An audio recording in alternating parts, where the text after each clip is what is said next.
Hello, my name is Mike, and welcome to my aesthetic design for power distribution system mini course.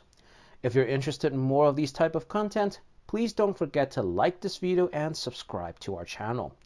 This is part 2 of this mini course, and we're going to talk about equipment aesthetics, urban layouts, and integration issues. Please note that this is a 2-part course, and the playlist of this course can be found in the YouTube description below. So now let's start off part 2 with equipment aesthetics. A lot of factors influence the visual impression of equipment, including its shape, volume, distance between other equipment and observers, and even color. Matte finishes, for example, reduce the amount of light that poles and equipment reflect, and making them less visible. As a whole, these components improve equipment integration with the surrounding environment. When determining the degree of integration, consider the type of environment, such as open or closed that we just learned, into which the equipment is incorporated, as well as the overall size of that equipment. Disproportion and/or uneven height and/or shape, on the other hand, draw the attention of vehicles and pedestrians, detracting from the appearance of the equipment and, by extension, the entire system. Thus, maximum integration is ensured by careful attention to detail. Poles are vertical components in a landscape that also influence how an observer perceives that environment. Additional information for understanding the ambient area include pole height and placement, as well as pole-to-pole distance. Even if the eyes take in the entire picture, the presence of too much equipment or too many poles and cables generates visual congestions. Poles for distribution networks are typically built of wood, concrete, or steel. Though in recent years, new composite materials have emerged as well. The aesthetics of these materials differ significantly, and their visual impact influences how well power lines may be integrated into the surrounding landscape. So let us start off with wood first. Wood comes in a variety of colors in its natural state. The type of wood preservative employed, such as pentachlorophenol, chromated copper arsenate or CCA, or CCA with a polyethylene glycol component, also affects pole colors. Wood poles fit in nicely with historic neighborhoods and woodland residential areas. The pole's various colors mix in with the trees. That's why.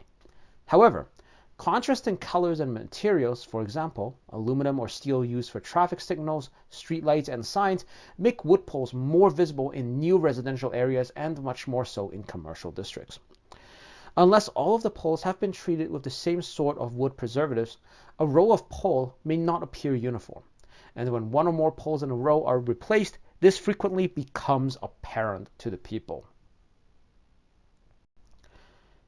Concrete poles, unlike wood poles, frequently fit in nicely with new home developments and business districts, since concrete blends well with the many materials found in these settings, that is, brick, masonry, cobblestone, etc.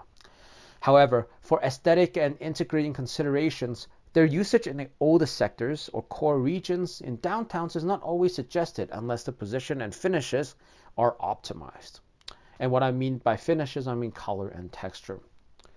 Concrete is the material that blends in best with the rest of the environment, urban environment's elements, such as sidewalks, urban furniture, etc. And the circular shape is typically used for large structures with clean lines. And as a result, circular structures draw less attention than square or hexagonal ridge ones. Also, the strong rigidity of circular structures eliminates the need for guy wires, or what they use in end-of-line poles or change of direction or corner poles and so on, which is another undeniable advantage for urban integration. Because if you have not noticed, guy wires are very aesthetically unpleasing because they are drawing diagonally from the pole to the ground. Now, steel poles, on the other hand, can be used in a variety of settings as long as their color mixes well with the surroundings. They can be installed in urban parks if the location of the other peripheral components is optimized. Although the pole's surface can be treated to minimize shine and hence reduce light reflection, the gray color generated by typical galvanizing technique is predominated. This pole also has the advantage of being rigid, eliminating the need for other kind of support. And these poles do, however, require routine maintenance and polishing on occasion.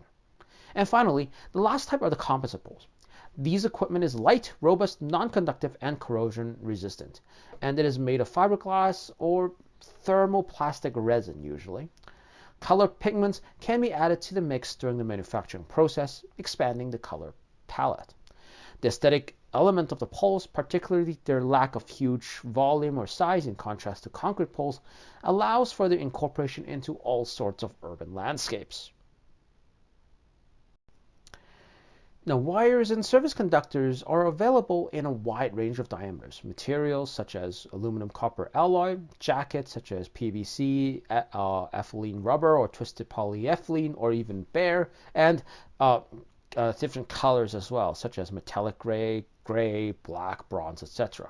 So making integration of conductors in terms of aesthetic wise is actually quite challenging, and their unsightliness contributes to the distribution system's non-uniform appearance as well. Now, whether in front of a building or against the sky, black wires stand out against any background, and metallic wires, on the other hand, tend to mix in nicely with their surroundings, whether the weather is clear or cloudy. Now, as for the crossarms or other hardware, the types of crossarm, the insulator layouts, and the insulators themselves all play a role in the overall appearance of a pole. And in the event of uneven pole tops along the same stretch of line, visual inconsistencies and poor aesthetics do stand out. And two different types of crossarms are frequently observed in the same line section, which complicates their integration and adds to the feeling of non-uniformity and congestion. The crossarm and thus its insulators can be arranged horizontally, V-shaped, or triangularly, depending on the choice of design. It is also possible to mount the insulators vertically just along the pole. According to various researchers, this appears to be the most optimum method in terms of visual impression. However, aesthetic issues will likely focus on congestion at the pole tops rather than the crossarm and/or insulator design. And some arrangements are pleasing to the eye, while others are overly geometric. A vertical layout is more beautiful because it harmonizes better with the design of the poles. To reduce the overall dimensions, insulating or compact crossarms might be utilized to bring the conductors closer together. And because it softens the pole profile, the curved shape appears to be the best acceptable for most situations. Crossarm aesthetics appear to be influenced by color as well. Wood crossarms, for example, are significantly more visible than streamlined gray crossarms made of aluminum, steel, or composite materials due to their mass. The color and sheen of the insulators contribute to the beauty. A company of the name of Amenitech and Priestley Associates found that clear glass insulators are shinier and thus more noticeable than just brown porcelain or green glass insulators. Darker colors blend in better with the other colors seen in metropolitan settings usually. A power distribution system can be thought of as a large construction with distinct aesthetic qualities. Overhead electricity lines can be installed in the public right-of-way, along curbs, or along the front edge of private property. And in these two circumstances, the degree of line integration will be different. An installation placed up immediately on the sidewalk, what is shown in front of you right now, this type of arrangement is common in the oldest parts of towns and cities, which are considered closed settings. The options for pole location and kind of electrical equipment are severely limited due to through roadways and a lack of space between buildings. Furthermore, both motorists and pedestrians will notice this system, and this is the worst case situation for integrating a distribution system into the ecosystem. However, because the line is on the side of the street where the buildings are taller, the impact is partially lessened. The structure acts as a backdrop, reducing the visually exposure of the lines. Choosing aesthetic equipment will substantially improve the visual look of the line and maximize its integration into the environment in situations like these. Because it is often hard to replace overhead installations with underground installations due to price, space constraints, and overall construction, because you need to get permits, etc., equipment aesthetics should be optimized to improve the visual environment before considering going all the way underground if people complain. As a result, switching installations from one side of the street to the other should be limited, and the line should ideally be placed on the side of the street with the most utility customers. Equipment aesthetic optimization should be combined with methods that take advantage of system placement. Now, an example of good aesthetics is positioning along the side margin in an open environment. This setup gives you the most flexibility in terms of pole location and type of electrical equipment. The distribution system will fit in better with all other urban components, such as traffic lights, lamps, etc. in such situations, make it less linear and inflexible. Although this type of open area allows for more pole placement and equipment alternatives, it is critical to plan ahead for equipment that will blend in well with the built-up environment so that overhead installations do not conflict and disrupt the volume and proportional harmony. So what about alleyways and backlots? Well, in terms of aesthetic integration, electrical distribution lines in backlot configurations and alleyways are a key issue in general. Although trees can partially hide backlot configurations, clearance standards and will often need trimming work that may disrupt the environment's aesthetic harmony. When it comes to alleys, the problem is made more difficult by the fact that aesthetic integration options are essentially non-existent, because there is a lot of clutter already, which is made worse by the lack of room. Overhead installations in many circumstances are more apparent and may be more difficult to conceal. The presence of trestles for service conductors as well as the conductors themselves adds visual contrast, particularly in terms of their form or shape. Equipment that is well suited for maximizing line integration with the environment should therefore be given special consideration in these type of environments. Underground service conductors could also be used to reduce the amount of wires in an already congested area. So now let us focus on vertical clearance. Now, the vertical clearance of service wires varies depending on the type of connection, as well as the distance between the line and the buildings and the height of the buildings. The service wires are usually more apparent the farther the buildings are from the line and the higher they are. Furthermore, if the line is on one side of the street and the buildings are on the other, the service wires must cross the traffic, exposing them to more danger.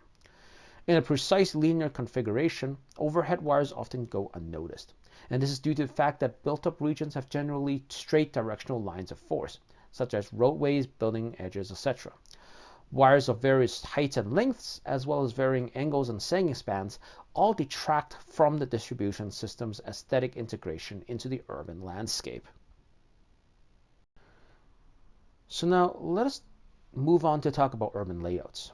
Pole height and position, crossarm uniformity, and conductor spans are often determined by technical concerns relating to system reliability and safety rather than aesthetic considerations. Pole-mounted streetlights, for example, in many circumstances, limit the pole location options. Urban layouts now in use range from completely overhead to completely underground, and the choice of one distribution scheme over the other, such as overhead or fully underground or just having service wires underground, etc., will be dictated by economic and technical constraints. Aesthetics thus must be considered because distribution systems are such an important aspect of any urban landscape. Functional needs such as restructuring the constructed area, lot division, traffic lanes, streets, and public utility systems govern the arrangement of residential and commercial spaces from large cities to villages. When attempting to compare residential and commercial layouts in the built-up area, the contrast becomes apparent since the utilization of space, shopper traffic, and electrical power requirements differ significantly.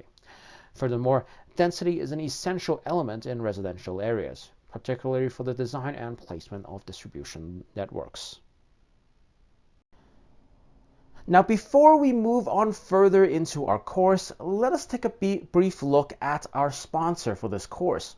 Now, as an engineer, especially when I first started in my career, I really felt overwhelmed the list of documents that we need to do on top of our technical work.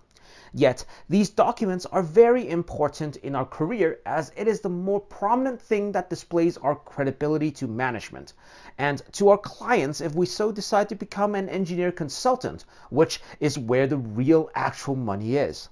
Now, I don't have these tools available to me when I first started my career, but now PM Milestone has created this package of all the professional templates that you need so that you can focus more on the technical aspect of your career. These templates are tried and tested by real professionals, so you should feel confident in using them in your career to present your best foot forward in front of your manager or clients. These templates are also updated periodically, and I think their last update is just 2021, so they're not going to be out of date or context to the present times, as these people are serious in getting the most professional product to meet your needs. They're also very confident of the quality of these templates too, as they offer you their product completely risk-free with 60-day money-back guarantee if you are not satisfied with it. So, if you are interested in this product and would also like to support me in creating these courses on YouTube in the future, please check out their product using the link in my video description titled Course Sponsor PM Milestone 2.0. A variety of characteristics exist in all sorts of urban layouts that can be interpreted as putting limits on the position and aesthetic integration of overhead distribution systems. The presence of trees, the absence of front setbacks, and the heritage importance of some buildings are just a few examples of concerns that go into the design of overhead systems. And as a result, power distribution schemes aren't always perfectly matched to the location in which they're implemented, which can lead to problems. Several scenarios involving distribution system integration have been identified with respect to client viewpoints in urban layouts and 3 levels of integration, namely integration of functions, integration of the environment, and lastly integration with visuals. Functional and environmental integration, like the third one, which is visual integration, can alter the aesthetics of overhead distribution systems. For example, an improperly placed pole may not only restrict adjacent applications, but it may also be ugly and reduce the overall aesthetic integration of the overhead environment. And as a result, both functional and environmental factors have been included in the analysis of aesthetics in terms of distribution system layout. So let's talk about each one of these in more detail. Now, the term functional integration can be defined as the influence of the distribution system on urban activities, such as nuisances, which might arise from a number of applications, such as traffic risks when poles are positioned along the curb, restriction of public spaces, etc. Poles must occasionally be placed along the curb or in the middle of sidewalks due to line clearance limits. Furthermore, pole guides and bracing, which provide mechanical stability and resistance to poles, are constructions that take up some ground area, and this could result in a variety of issues, including poles in the middle of private land or at the edge of a private parking entrance, snow clearing restrictions, and the possibility of pedestrian accidents, among others. The aesthetic integration of the systems is further hampered by these limits. Accessibility issues for equipment maintenance crews are common when an overhead distribution system is located on a rear lot. Backyard landscaping, as well as swimming pools, sheds, antennas, and other equipment may all interfere with the distribution system. And when this occurs, the overhead systems become unattractive since they are designed to suit technical rather than aesthetic objectives. The second issue in consideration are its environment, and we are focusing on vegetation. While vegetation, particularly trees, adds value to integration of overhead systems, it frequently interferes with overhead installations. Tree trimming is routine procedure to avoid damage to electricity wires and other installations. And trimming, on the other hand, frequently obstructs the growth of trees that are important components of urban ecosystems.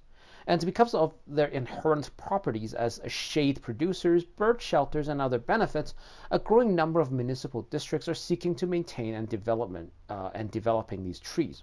And the visual integration of overhead systems is frequently harmed by poor trimming procedures or pushbacks from the districts of that you couldn't trim the trees that are in proximity of these power lines. And the last one is integration with overall visuals or aesthetics.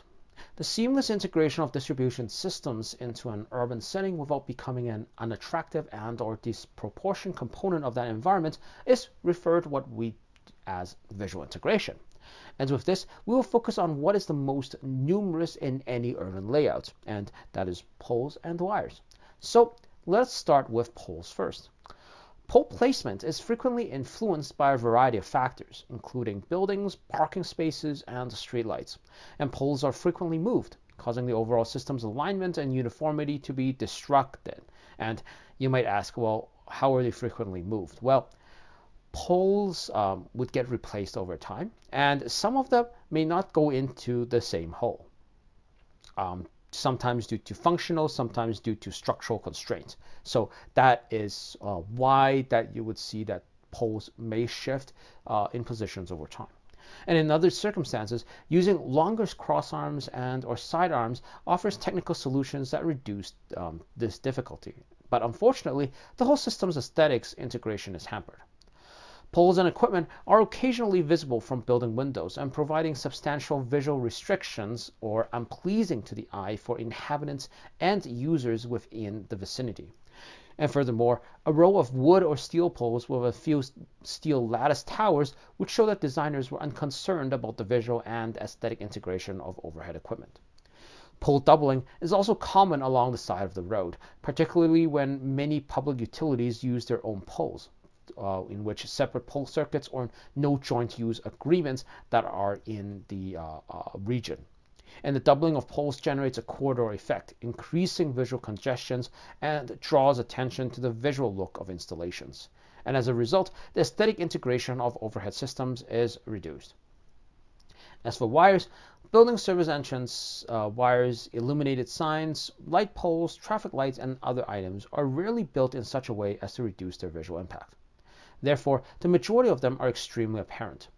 Service cables crossing the highway or along the curb clog up the environment's visual space and detract from the aesthetic integration of overhead services. So, what should there be for equipment to be aesthetically pleasing? Wood poles, transformers with metal casings, and electrical and communication wires make up the existing overhead system. And this is the most common configurations as well as the most cost-effective. However, due to the poor visual impact of non-uniform sizes and colors of these components, as well as existing system design methods, these equipment is typically installed in backlots, and access to the equipment for maintenance becomes a challenge, and the installations are a blight in terms of visual impact and uses. The totally underground system eliminates all of the overhead system's detrimental visual impact. However, the price of installing a totally underground system, and not to mention the significant cost of system maintenance and growth, can be prohibitive in a lot of circumstances. The approach for developing new equipment concepts has its main goals to provide municipal districts and real estate developers with a new range of solutions for overhead and overhead underground systems, based primarily on the introduction of new equipment that harmonizes aesthetically with other built-up equipment components. Now, I'm not going to do some advertisement or marketing for these manufacturers, but there are out there, though that they're not hugely in demand, where they would provide some equipment like poles or crossarms in particular, where they would be aesthetically integrated to the environment in various forms. So in order for equipment to satisfy the needs of electrical utilities, flexibility was considered into the development of new concepts. Now, another fundamental approach has been the ability to use various configurations, such as single-phase, three-phase, pole-mounted insulators, etc., to provide system designers with a wide selection of solutions based on unique environmental factors to be included with the new design. And all of these things were taken into account when creating the concept. And the strategy is centered on front lot placement of systems that blend in with the surrounding architecture. So the following improvements in visual impact, upkeep, usage, and safety may justify the high cost of certain proposed concepts. And I mean, I've briefly gone over it in the beginning of this mini course, but I would just summarize it in the end like this, where the main advantages or the main things that utilities look for would be like improved accessibility, property damage was minimized during equipment repair and replacement, enhanced aesthetics and architectural integration that harmonizes with various built-up environments, as well as longer service life due to the adoption of new products that have been created and adapted to be more resistant to wear and elements. And the ability also to change streetlights without changing the poles that support the system is also a bonus for utilities as well. And I'm not saying that utilities will change just because of these, but these are considerations for them to actually open their wallet, because don't forget, most of these actually have ratepayers that pay the money to improve your environments, right? And they're regulatory bodies that usually govern these utility companies. So they can't just spend money as it is. They need to justify it. So what I'm saying is these four aspects are what would provide their justification to help you and your environment to have a aesthetically pleasing power system. So to summarize, aesthetics is often a problem with overhead power lines. And of course, going underground always solves the aesthetic issue, but this is very difficult to retrofit an existing urban layout. As such, utilities need to consider assessing their system as to whether or not it is aesthetically acceptable by the dwellers that are living within the facility.